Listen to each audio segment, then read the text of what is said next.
Bom dia a todos para mais um momento iniciando aqui de filosofia, mais um momento de aprendizado filosófico aqui no seu canal Hermenêutica, Ser e Interpretação. Hoje iremos falar de um assunto muito importante relacionado ao filósofo Ludwig Feuerbach.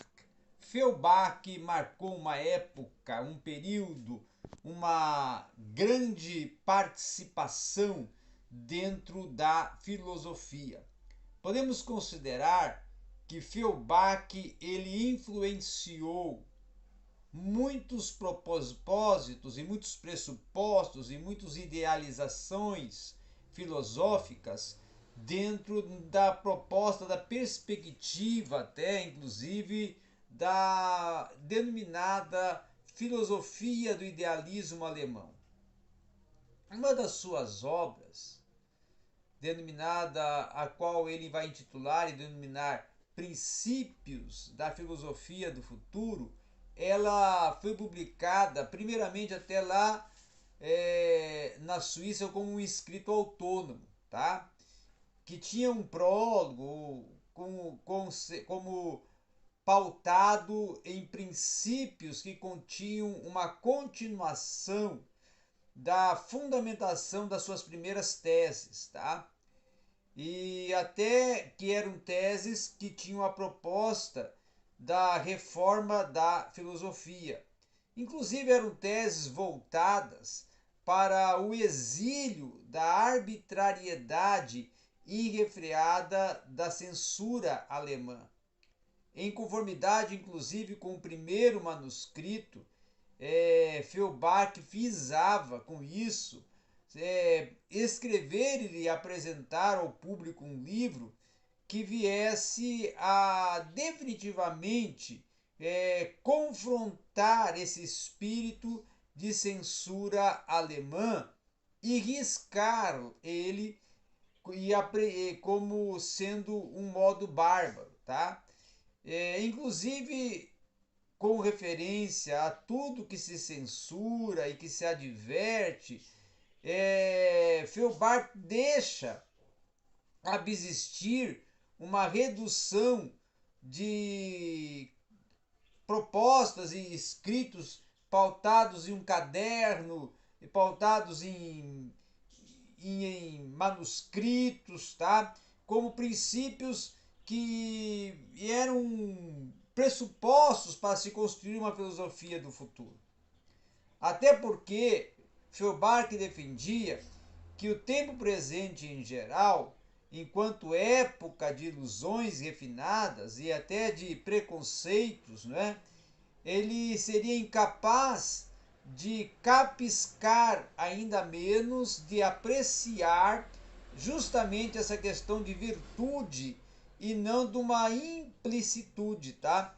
E as verdades simples, até de que esses princípios eram abstratos, a filosofia do futuro, ela teria a tarefa de reconduzir a filosofia do reino e até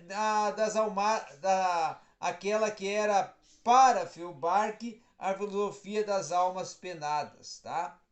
Outro sim também é que o Feuerbach vai defender que para o reino das almas encarnadas, das almas que viviam, que estavam existindo, havia um desejo de uma prática de beatitude, tá?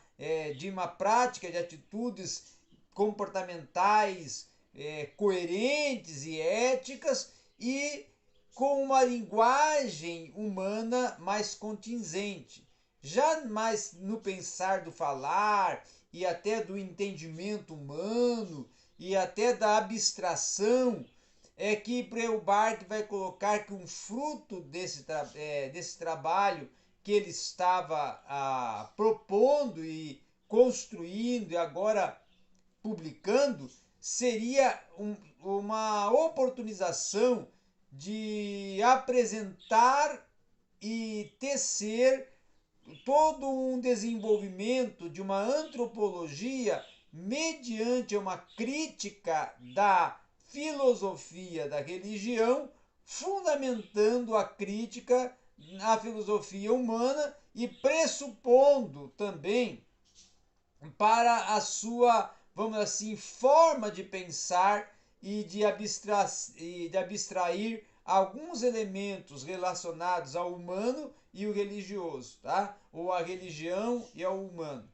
Então, ele vai começar a sua obra tratando que os tempos modernos e justamente a realização dessa humanização de Deus e a transformação dessa resolução da teologia na antropologia vai causar o modo religioso ou o prático dessa humanização, que vai ser promovedor do protestantismo. Então, o Deus que é homem, portanto, o Deus humano, é Cristo. E este é o Deus do protestantismo. O protestantismo já não se preocupa com o catolicismo, com o que Deus é em si mesmo, mas apenas com o que ele é para o homem. Por isso já não tem com aquele catolicismo nenhuma tendência de cunho especulativo ou contemplador, mas a sua teologia ela é essencial só no sentido cristologia e antropologia religiosa. Então o protestantismo, segundo Feuerbach, ele não negava o Deus em si, ou o Deus como Deus, pois só o Deus em si é que era verdadeiramente Deus. De um modo puramente prático, no plano teórico, ele até deixava de subsistir, e até ele era não só para o homem um homem religioso, ou um Deus, um ser, um aspecto até ultramundano, ou um ser que só algum dia viesse a se tornar um objeto para o homem no céu. Mas além da religião, é que o lado, vamos dizer assim, o oposto da filosofia e a inexistência do objeto de estudo viesse a constituir justamente o objeto de uma clarificação religiosa. Então, a elaboração desta resolução nacional e também racional de cunho intelectivo proporia uma reflexão teorética religiosa a partir da análise da pessoa de Deus e da própria religião no seu transcender inobjetivo e na sua filosofia de cunho especulativa. Feuerbach também vai dizer que a essência da filosofia por si só ela é especulativa. Nada mais até do que uma essência de especulação e de racionalização. É uma filosofia, então, que propõe o inquirir. E a teologia verdadeira, consequentemente, ela é racional e não especulativa. Então, Deus enquanto Deus, como ser espiritual e abstrato, não é humano, tá? Não é sensível, acessível e objetivo só para a razão, ou até para a inteligência. Nada mais é então do que a essência da própria razão. Mas esta é a proposta representativa pela teologia comum ou até pelo teísmo, mediante a imaginação como um ser autônomo, diferente dessa e até distinto no aspecto de razão. E essa necessidade interna e sagrada, como a razão vai se identificar, ela é promovedora de uma essência distinta que vai reconhecer esse atualizar da divinização da essência da razão. E nessa necessidade é que vai se fundir o grande significado histórico para Feuerbach de uma filosofia especulativa.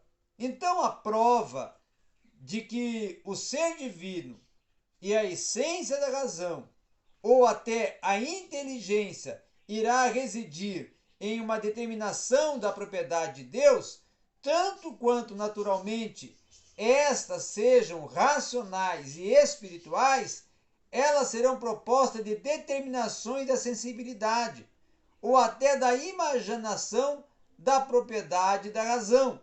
Então, Deus é um ser infinito e um ser sem qualquer limitação.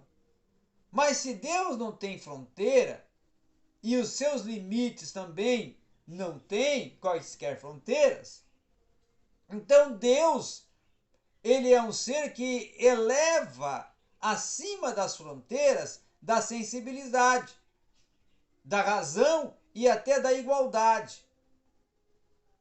E aí Feuerbach vai dizer que não se pode pensar nenhuma outra existência a não ser o sensível. Quem, pois, possui uma razão limitada pela sensibilidade, ele vai possuir por si mesmo também um Deus limitado pela sensibilidade.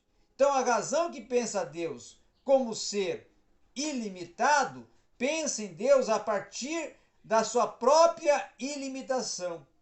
O que para a razão é o ser divino, é também para ela uma verdadeira proposta de racionalidade, ou seja, a essência que vai corresponder perfeitamente à razão é por si mesmo a que promove também a oportunidade de satisfazer aquilo até que nós consideramos como a essência objetiva. Vemos também que ele próprio, em uma natureza poética, em quem acha complacente no aspecto filosófico, é ele próprio uma natureza que produz e torna ela objetiva dentro de uma natureza que processa de um lado para o outro. Nessa infinitude, nessa essência da racionalização, é que vai se descortinar a racionalidade do ser. E aí, Feuerbach vai dizer que Deus é o ser necessário para esta necessidade que se funda no fato de que ele é o ser racional e douto de todo saber, inteligência e ciência.